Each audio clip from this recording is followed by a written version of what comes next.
deal avec une plateforme, la première chose qu'on fait, c'est qu'on vérifie technologiquement la plateforme. Personnellement, j'ai attendu 6 mois avant de délivrer mon catalogue à 10 heures parce que c'était une machine à pirater. Donc nous, à l'inverse d'autres, on regarde. Et c'est pour ça qu'on n'avait pas signé, parce que pendant 6 mois, vous pouviez très simplement, vous écoutiez, vous appuyez sur le bouton et hop, vous téléchargez. Donc la première chose, c'est regarder technologiquement la plateforme. Deuxièmement, je vous rappelle que nous, quand on vend, il faut qu'on regarde ensuite technologiquement si on nous fait des rapports qui sont bons. C'est-à-dire, j'ai vendu tel titre afin que nous puissions ensuite payer les ayants droit. Donc il y a tout ce travail qu'on appelle le reporting. Donc ça, c'est la première étape. Et donc la deuxième étape, c'est une négociation commerciale.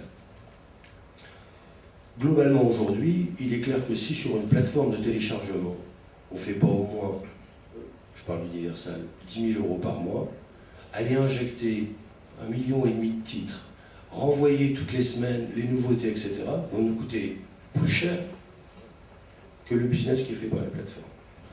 Deuxièmement, si une plateforme de téléchargement pense faire moins de 10 000 €, c'est-à-dire globalement, allez, on va dire 15 à 20 000 € par mois de chiffre d'affaires, je vous le dis, il vaut mieux qu'il ne démarre pas parce que de toute façon, il va perdre de l'argent. Je peux vous dire que l'autre chose qui s'est dit, c'est que sur les avances non recoupées, on ne payait pas les artistes.